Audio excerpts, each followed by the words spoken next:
जय गुरुदेव। और दोस्तों, हमारे चैनल बेस्ट हिंदी कहानी में आपका एक बार फिर से हार्दिक स्वागत है। और देखिए, आज हम आपके सामने एक बहुत ही अच्छी और रोचक कहानी सुनाने जा रहे हैं। उंगलियों में घूम रही जबकि माला को एक तरफ फेंक करके अन्नपूर्णा मौसी चटक गए रंग वाले टिन के बक्से को सहेजने बैठ गई थी। वह चुप्पी साधे अपना कोई काम करने वाली नहीं। उनकी जबान भी पूरी तरह कैंची की तरह ही कचकच चलती है और पूरे दमखम से चलती थी। अब वह इस घर में एक पल भी नहीं रहेगी और इस चौखट को लांघने से पहले एक चुल्लू पानी तक मुंह में नहीं डालेगी। अपने इस पुराने संकल्प को जोर जोर से दोहराते हुए मौसी ने बक्से के अंदर महीनों से आंखें मूंद लेने वाली नामावली और मटका चादर निकाल लिया। इसके बाद पुरानी भारी साड़ी और कंबल को बड़ी बेरहमी से झटके के साथ बाहर निकाला और फिर उसे तह लगाने लगी। बहुत हुआ, बाप रे बाप, अब और नहीं। बहन की बेटी के घर आकर बड़ा सुख पाया रे। मरते दम तक याद रहेगा। जब तक मौत गले पर सवार ना हो, कोई अपनी सौतेली माँ की बेटी या उसके भरतार के घर अपनी जान देने नहीं जाती। मुझे पागल कुत्ते ने काटा था जो मैं यहाँ आई थी। ठीक हुआ, अच्छी सज़ा मिली। अब मेरी जान छोड़ो बाबा, यहाँ से निकल पाऊँ तो जान बचे। उसकी बातों का यह नमूना भर था। ये तो कई रूपों में और कई रंगों में अन्ना मौसी अपने स्वर और तेवर को बदल बदल कर बकती झकती रही। उसकी बातों को सुनकर यह सहज ही समझा जा सकता था कि इस घर के लोगों ने अपने मतलब के लिए मौसी को छेक रखा है। इसलिए मौसी यहाँ आने से जाने को उतावली हो उठी है। और आज के दिन तो ऐसी एक दुर्घटना हो गई कि उसके लिए एक पल भी यहाँ ठहरना मुश्किल हो गया। लेकिन इस घटना के ठीक 2 दिन बाद ही जो स्थिति होने वाली होगी, उसे देखकर यही जान पड़ेगा कि मामला कुछ और ही रहा होगा। इस चटके हुए रंग वाले टिन के बक्से में रखी चीज़ों को सहेजना मौसी की दिनचर्या का एक अभिन्न अंग था। लेकिन उसने अब भी अपने दिमाग को पूरी तरह खराब होने नहीं दिया था। और तभी तो वह बहन बेटी के घर संसार को उजड़ता हुआ देखकर आनन फानन जाना नहीं चाहती। अब क्या करे बेचारी, अपमान का घूंट पीकर रह जाना पड़ता है उसे, और इसी घर का दाना पानी स्वीकार करना होता है और उसे झक मारकर मन मसोस कर उस दिन रह जाना भी पड़ता है। लेकिन उसके भतीजे की जो पुत्र वधू रमोला, क्या सचमुच में कोई ऐसी वैसी औरत है जो मौसी को बराबर तंग करती रहती है और तभी उसके लिए घर में टिकना मुश्किल हो जाता है? नहीं, ऐसा नहीं है। वो पढ़ी लिखी औरत है, नौकर चाकर से भी कभी तू तड़ाक की बातें नहीं करती। अपनी मौसिया सास को उसने कभी भी भला बुरा कहा हो, ऐसा नहीं जान पड़ता। कोई है जो ये साबित कर सके? नहीं, कैसे भी नहीं भला। और यही सब तो झेला नहीं जा सकता। जो कहना है मुंह पर कह दो, एकदम साफ साफ, जो सहज है, स्वाभाविक है और समझ में आ जाए ऐसी बात। इससे कुछ तो पल्ले पड़ता है और बात का जवाब भी दिया जा सकता है। और बातों को बतंगड़ बनाने वाली इस सीधी सादी दिख पड़ने वाली लड़ाई में और कोई जीते या ना जीते, अन्ना मौसी की जीत 16 आने तय है। लेकिन यह क्या, दूसरे को मुंह तोड़ जवाब देने के बदले रमोला के चेहरे पर हर घड़ी एक बेजुबान सी कड़वाहट और तिकतिकता क्यों तैरती रहती है? यह उसका एक निष्ठुर खेल है। उसके चेहरे पर तिरने वाले एक एक भाव रेखा जैसे बड़ी उलझन और विरक्ति सी भावना से वो प्रश्न किया करती है कि कौन है तू, यहाँ क्यों है भला तू? सारी जिंदगी यहीं टिके रहने की आस लगाए बैठी है। अन्ना मौसी भले ही अनपढ़ हो, लेकिन वह इस भाषा को पढ़ सकती है, पर वह यह नहीं जानती कि इस भाषा में छुपे सवालों का जवाब वह कैसे दे। इन दबे छिपे हमलों के सामने अपनी हार स्वीकार करने के सिवा उसके पास और कोई चारा नहीं है। तभी तो इतनी जलन है उसके सीने में, और यही वजह है कि जाने अनजाने या किसी नौकर नौकरानी या घर के नन्हे मुन्नों से हो गई किसी चूक या गलती के बहाने उसे यह तूफान खड़ा करना पड़ता है। इस जंग लगे पुराने बक्से के सिवा अन्ना मौसी के पास और भला है भी क्या? किसी मुठभेड़ के आधुनिक हथियार से वह अपने को कैसे लैस कर सकती है? और जब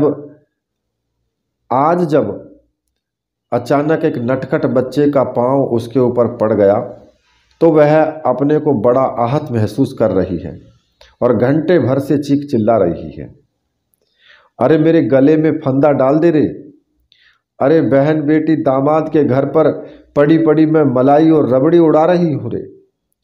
लेकिन अब और नहीं बाबा, इन नौकरों चाकरों की लात में नहीं सह पाऊंगी।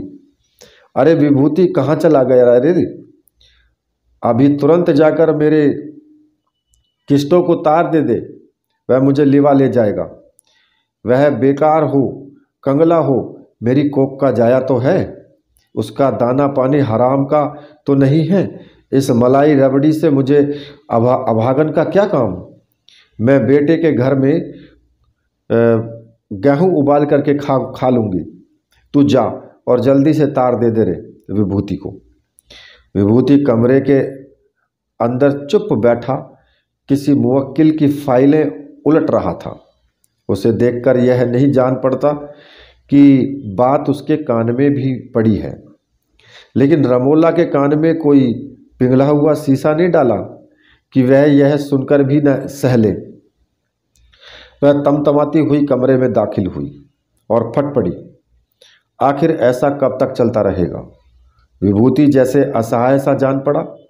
उसने बड़ी बेबसी से कहा, तो फिर किया ही क्या जा सकता है? नहीं, कुछ नहीं किया जा सकता, बस चुपचाप बैठे बैठे इस गाली गलौज को सहन करते रहो।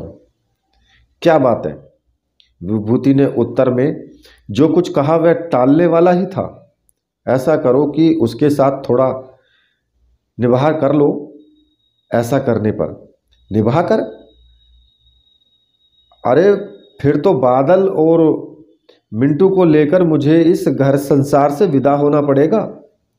इसके सिवा उसे निभा कर पाने का और कोई चारा नहीं है। लेकिन इतना तो मुंह से फूटो कि मैं किसी खुशी में हमेशा इतनी अशांति झेलती। विभूति ने झुंझला करके कहा, जरा धीरे बोलो।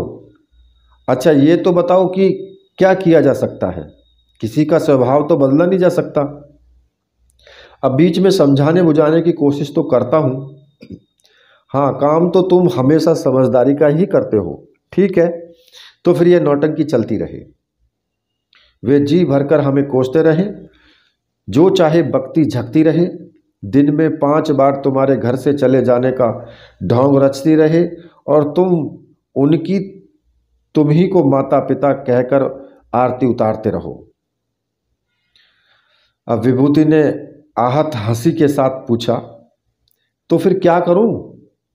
मैं यह भी तो नहीं कह सकता कि ठीक है चली जा। और तुम तो अच्छी तरह जानती हो रमोला कि हम लोगों के सिवाय उसका कोई दूसरा ठौर ठिकाना भी तो नहीं है। रमोला ने खींच भरे स्वर में कहा कि जानती कैसे नहीं भला, खूब अच्छी तरह जानती हूँ, तभी तो इतने दिनों से सब कुछ चुपचाप सहन करती जा रही हूँ।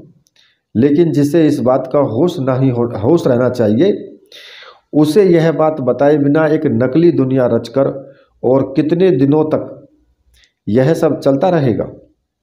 आखिर कब तक?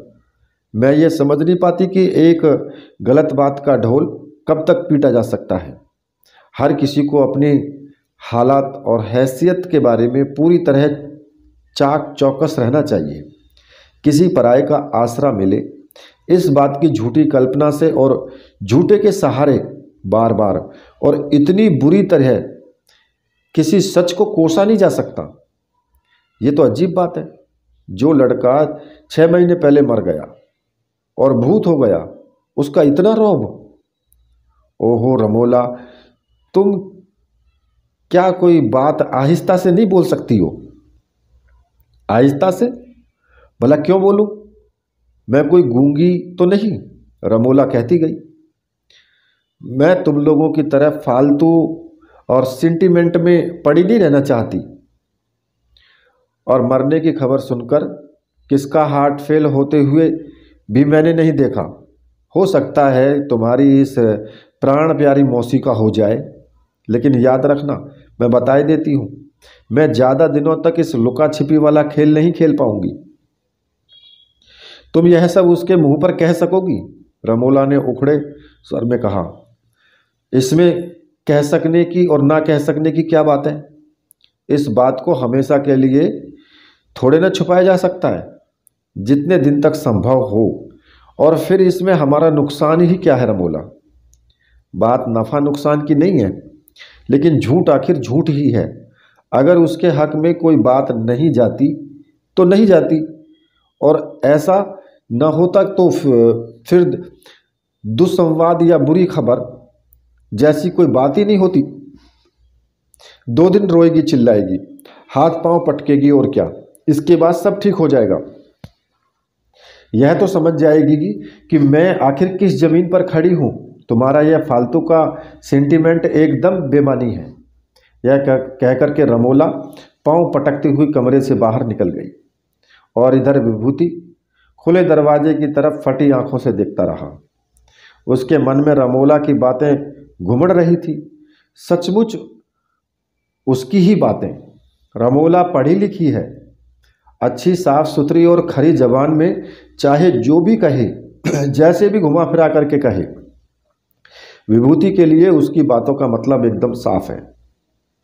ठेठ बोली में जिसे कह सकते हैं कि वह बड़ बोली, मौसिया सास को एकदम ढेर कर देना चाहती है, चारों खाने चित्त।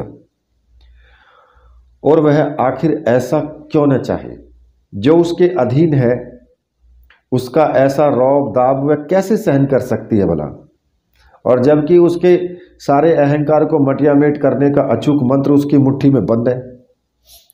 विभूति की यही तो एक कमजोरी है, एक तरह की अस्वाभाविकता और भावुकता। और क्या, उसने पिछले 6 महीने से किस्टो के मरने की खबर को अपने सीने में छुपा करके रखा। इस बारे में अन्ना मौसी को कुछ कह पाने का वो साहस नहीं जुटा पाता। उसके दिन में 10-10 बार यह चिरौंजी करने पर भी कि किस्टो को तार भेज दो, किस्टो को तार भेज दो।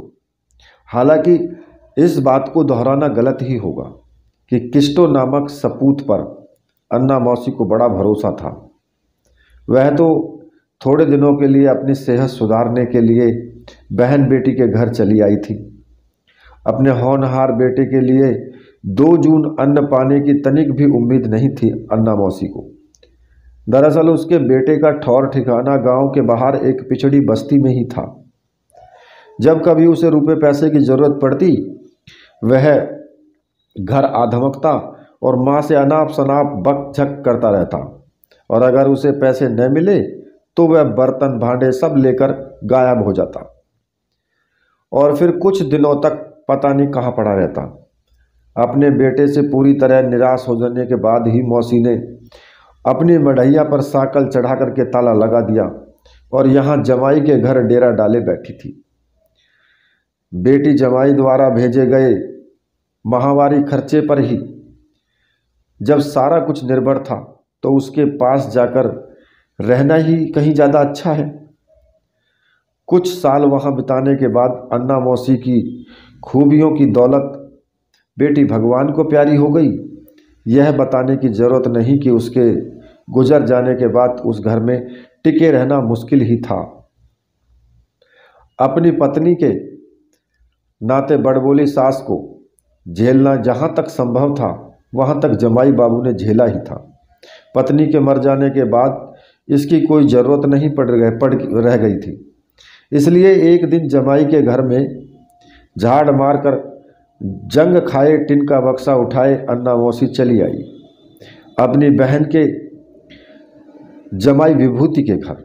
इस बात को आज साल भर तो हो ही गया होगा। उस समय रमोला की बात तो जाने भी दें, विभूति ने अन्ना मौसी के आगमन को बड़े उत्साह से लिया था। ऐसी बात नहीं थी, थोड़े दिनों की बात है, यह समझाकर चुप ही रहा। लेकिन अन्ना मौसी यहाँ से जल्दी ही टलने वाली थी, ऐसा कोई संकेत उसे नहीं दिख पड़ा। उसने यहाँ कदम रखते ही इस नवाबी ठाट बाट वाली गृहस्थी का सिरा थाम लेना चाहा। पत्नी, बेटे और दुनिया भर के नौकर चाकर सभी बेचारे विभूति का बेड़ा गर्क करने पर तुले हैं। इसे उसकी आंखों ने 2 ही दिनों में ताड़ लिया।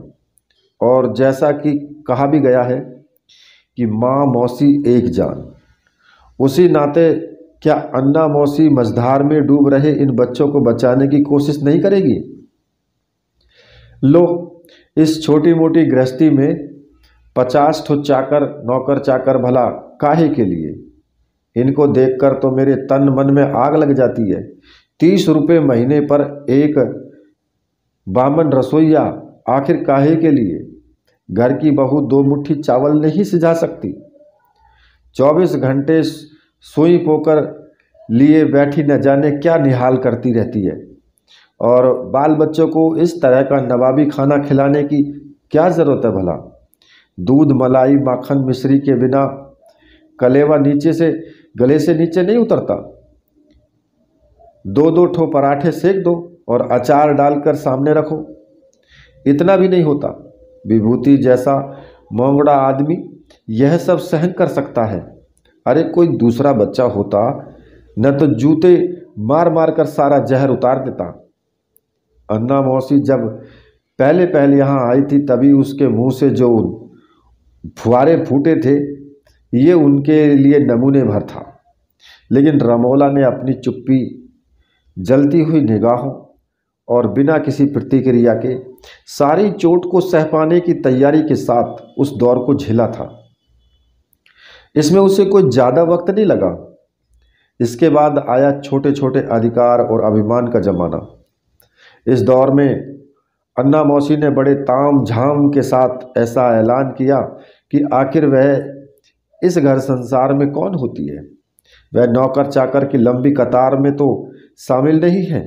क्या ज़रूरत है उन्हें इस बारे में बार बार कहने की? रमोला की सर्द खामोशी और उदासीनता से मान और अभिमान का वो दौर भी खत्म हुआ।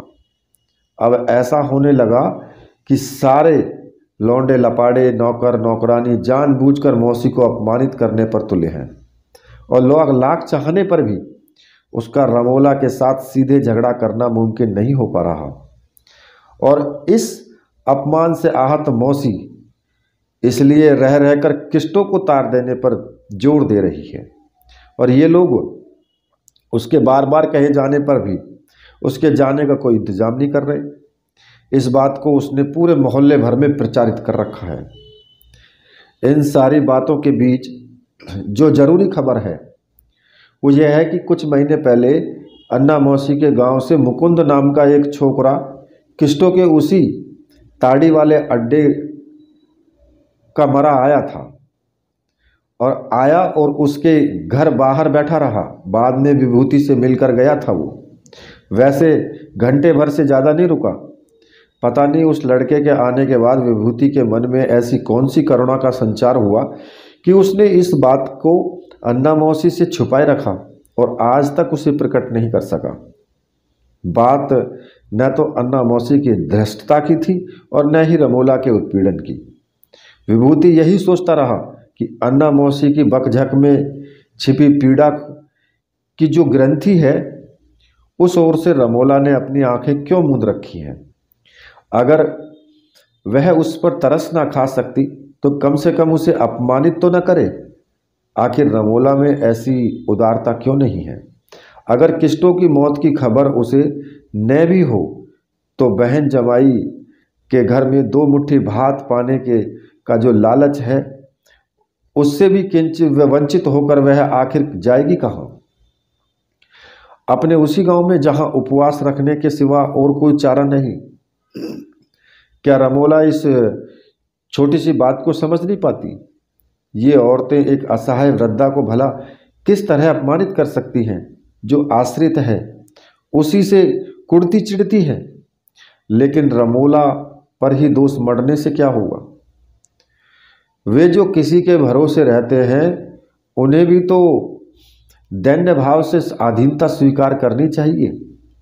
यह तो होता नहीं कि उल्टे वह विभूति के पास दौड़ी आएगी और रो रो कर बोलेगी, अरे बेटा, और कितने दिनों तक मेरी गृहस्थी में झाड़ और लात खाकर गुजारा करूंगी? तू ही कोई रास्ता निकाल बेटा। अन्ना मौसी के अचानक से टपक पड़ने और उसकी दुहाई सुनते ही विभूति ने हैरानी से चारों ओर देखा। आसपास ही कहीं रमोला तो नहीं है। यह जिस तरह घबरा उठी है, उससे बड़ा डर लगता है। वैसे अन्ना मौसी का जैसा रवैया है, रमोला ठीक ही डरी हुई है। आंखों से भले ही दिख न पड़े, कानों को इस बारे में सारी खबर है। यह तो अब विभूति का आग्रह ही है कि जिसकी रक्षा करने के लिए ही अन्ना मौसी ने अपने घर जाना मुलतवी कर दिया, और इस बात को अगर रमोला ही नहीं जान पाई तो फिर क्या फ़ायदा? अब चाहे जो भी हो, ओट में रहना ही सुविधाजनक है। जानकर विभूति ने बड़े सहज भाव से कहा, अच्छा अच्छा, सब हो जाएगा, इतनी जल्दी भी क्या है? आखिर किसने क्या कह दिया? मैं अभी उसे बुला करके डपट देता हूँ। ये छोकरे सभी बड़े पाजी हो गए हैं। अन्ना मौसी की आंखें अब तक छलछला उठी। वह बोली, किसी का कोई दोष नहीं बेटा, मैं सारी आफत की जड़ हूँ। इस पापिन को आखिर कब तक पूछते रहोगे? बेटा, इस आफत को, बलाए को धक्के दे करके निकलवाने के लिए कुछ तो करो। अच्छी मुसीबत है। विभूति ने पूछा, तुम क्या अभी इसी घड़ी निकल जाओगी? अगले महीने बादला का उपनयन संस्कार होना है। तुम्हारे न रहने पर यह सब कैसे होगा भला? मैं भला किस गिनती में हूँ बेटा कि मेरे न रहने से सारा काम रुक जाएगा क्या? तू भी क्या कह रहा है? कहती हुई मौसी ने चैन की एक सांस ली और फिर उठ खड़ी हुई। उसके बाद गर्दन ऊंची कर बोली, मैं भी यही चाह रही थी कि बच्चे के गले में मोटी जनेऊ पहना कर ही जाऊंगी। अब तुम्हारी बात पर रुकना ही पड़ेगा। बहू रानी ठहरी पढ़ी लिखी, उसको इन सारी रीत नीत वाली बातों से क्या लेना देना। लेकिन याद रहे, इसके बाद एक दिन के लिए भी मैं नहीं रुकूंगी, पहले ही बता देती हूँ। और इस बात को कोई नहीं जानता कि विभूति की आंखें क्यों छलछला उठी। बस थोड़े से ही संतुष्ट हो जाती है बेचारी। इन लोगों के लिए थोड़ा सा सम्मान इतना अधिक मूल्यवान हो उठता है, और इस सम्मान के लिए अगर थोड़ा सा दिखावा भी करना पड़े तो इसमें क्या जाता है? आखिर छोटी मोटी सहानुभूति दिखाने में भी आदमी इतनी कंजूसी क्यों करता है भला? उसने मौसी से भरे गले से कहा, अच्छा, तब की तब देखी जाएगी। अभी के लिए तो निश्चित हुआ बाबा। उस जेल में रहना कोई बच्चों का खेल है। अब तुम लोगों ने जितना कुछ जान रखा है, ठीक वैसा होता नहीं है। अच्छा, आज तुम्हारी निर्मित रसोई में क्या कुछ बनेगा बताओ तो? बहुत दिनों से बड़ी खाने को नहीं मिली, और केले के मोचे की सब्जी, वह सब क्यों नहीं? अन्ना मौसी ने पोपली हंसी हंसते हुए कहा, लो सुनो इस पगले की बात। केले के मोचे की सब्जी क्या मुंह से निकली बात की तरह बन जाती है? उसे रात में ही काट कूट कर पानी में भिगोना नहीं पड़ता। अब आज तो बन नहीं पाएगी, और कल है मंगलवार, इस दिन मोचा नहीं खाते, अब तो परसों ही बनेगी। विभूति ने निराश होकर कहा, हाय रे मेरा नसीब, अब परसों किसने देखा है। माँ षष्ठी तेरी सहाय हो, तू भी जो मुंह में अल्ल बल्ल आता है बक देता है। ऐसा कहते और आशीष देते हुए अन्ना मौसी बड़े प्रसन्न मन से निरामिष रसोई की ओर बढ़ गई चूल्हा सुलगाने के लिए। लेकिन वह पास ही दालान में जल रहे चूल्हे से भी कहीं अधिक दाह लिए और भीतर से भरी बैठी रमोला की ओर तीखी नज़रों से तकना नहीं भूली। आए दिन इस तरह की घटनाएं घटती ही रहती थी। रमोला आखिर इस मौसिया सास को किस तरह सबक सिखाए, जब उसका पति ही इस मामले में उस पर पाबंदियां लगाने पर उतारू है। और मजे की बात यह है कि वह मन ही मन अपने पति से डरती भी है। अपनी जुबान से वह भले ही चाहे जो कह ले, उसके मन में डर तो बैठा ही रहता है। लेकिन जैसा कि कहा भी गया है, चोर के 100 दिन तो साधु का 1 दिन। पता नहीं रमोला के लिए कभी वो दिन आएगा भी या नहीं। तभी आपने एक मुवक्किल के काम से विभूति को 3 दिन के लिए आसनसोल जाना पड़ा।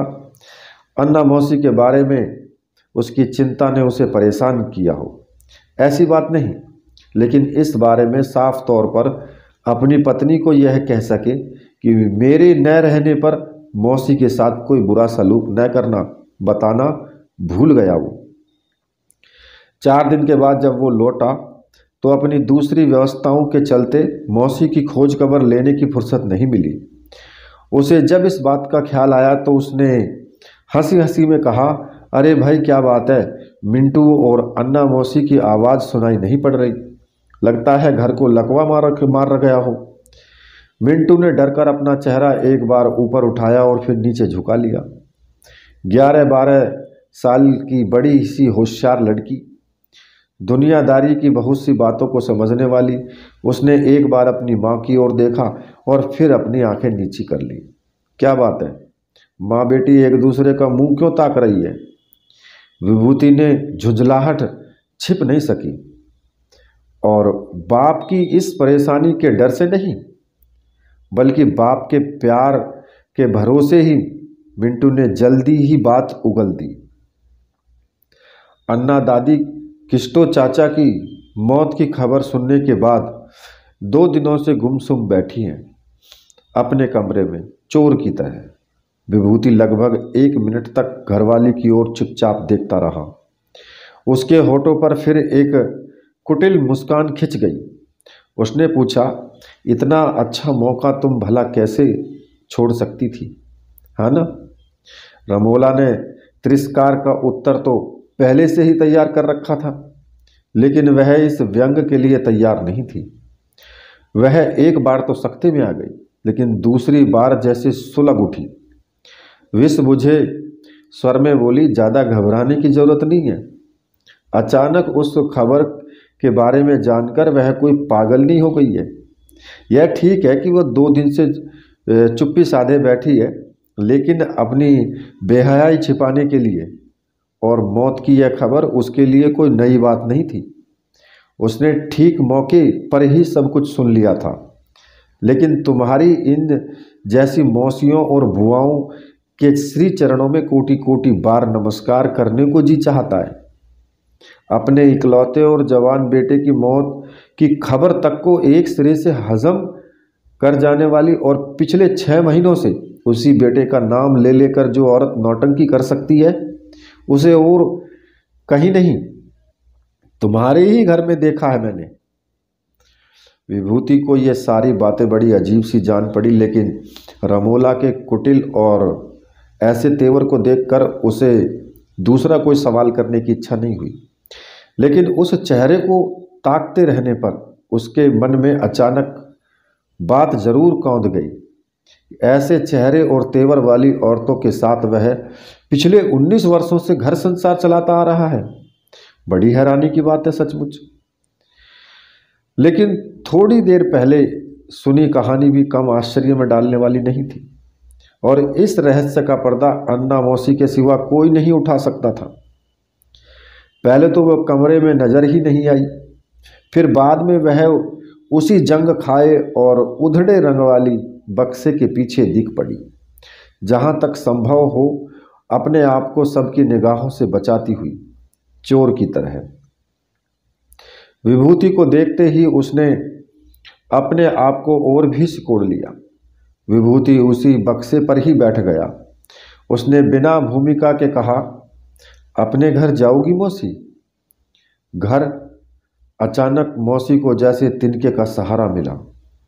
उसने बड़ी बेचैनी से चिरौरी भरे स्वर में कहा, हाँ बाबा, वहीं जाऊंगी।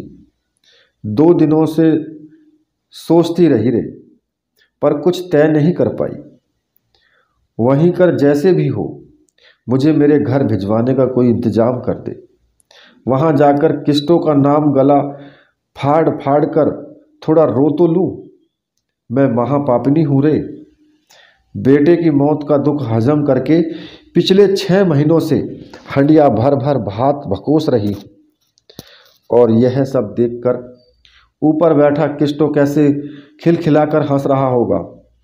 अपनी टूटी मड़ैया में छाती कूट कूट कर मैं उस पाप का प्रायश्चित करूंगी रे। विभूति ने आसपास देखते हुए कहा, लेकिन क्या तुम्हें इस बारे में पता था मौसी? अन्ना मौसी एकदम बिखर गई इस सवाल पर। उसने अपने टूटे स्वर में धीरे धीरे कहना शुरू किया, हाँ बेटा, पता कैसे नहीं था। माँ की आत्मा क्या ऐसी खबरों से अनजान रहती है? मन ही सब बता देता है। मुकंद उस दिन तुमसे मिलने आया था और तुमसे मिलकर बाहर से बाहर ही चला गया। तभी मुझे इस बात का अंदेशा हो गया था रे। तभी मैं समझ गई थी कि वह कौन सी खबर लेकर आया है। मैं जानबूझकर ही मुंह बंद किए रही, किसी से कुछ पूछने का साहस ही नहीं जुटा पाई रे। विभूति के होठों से अनजाने में शायद फूट पड़ा, भला क्यों? क्यों? अन्ना मौसी ने अपने मुंह ऊपर उठाया और बोली, तू पूछ रहा है मैंने ऐसा क्यों किया? मैं यह सोच रही थी कि शराबी कबाबी हो या जुआरी, आखिर है तो कोक का जाया। उसका आसरा ऐसा था जिस पर अपना जोर था रे। अब जबकि वह नाम धाम सब मिट गया, अब मुझे तीनों लोकों में भी कहाँ ठौर मिलने वाला है, और मैं अपना मुंह छिपा सकूं? बेसहारा और बेसहारा होकर किसी पराए घर में पड़े रहना तो डूब मरने वाली बात है। तू गुस्सा मत होना बेटा। बात यह है कि बहू रानी बड़ी निर्दय है और बड़ा गुमान भी है उसे अपने ऊपर। वह आदमी को आदमी नहीं समझती। उसकी छांव में अपने को बहुत छोटा बनाकर ही रहना पड़ता है, और मैं इस बात को मानने के लिए तैयार नहीं थी कि मैं उसके पास पूरी तरह से बेसहारा होकर पड़ी रहूं। और इसलिए माँ होकर भी मैं पिछले 6 महीने से बेटे की मौत का दुख कलेजे में दबाए बैठी हूँ, और आज 6 महीने बाद अन्ना मौसी का पुत्र शोक उसकी आंखों से बह निकला। यह भी संभव है कि बेटे की मौत के चलते ही ये आस न बह रहे हो, बल्कि इसलिए कि इतने दिनों बाद वह सचमुच बेसहारा हो गई है और इसे सहन नहीं कर पा रही। घास फूस और तिनके बटोर कर उसने जो घोंसला बनाया था, और जिस झूठी दीवार के सहारे वह इतने दिनों तक टिकी बैठी थी, रमोला की एक ही फुफकार से वह रहा सहा आसरा भी धूल में मिल गया। और अब किसके बूते अन्ना मौसी वहाँ टिकी रहेगी? तो देखिए, ये कहानी जो आपने सुनी है बहुत ही मार्मिक कहानी है। एक बेसहारा मैया की कहानी, माँ की कहानी। खैर, कहानी आपको पसंद आई है तो कहानी को लाइक करें, शेयर करें, चैनल को सब्सक्राइब करें, और ऐसी कहानी लेकर के दोबारा उपस्थित होऊंगा। तब तक के लिए जय गुरुदेव।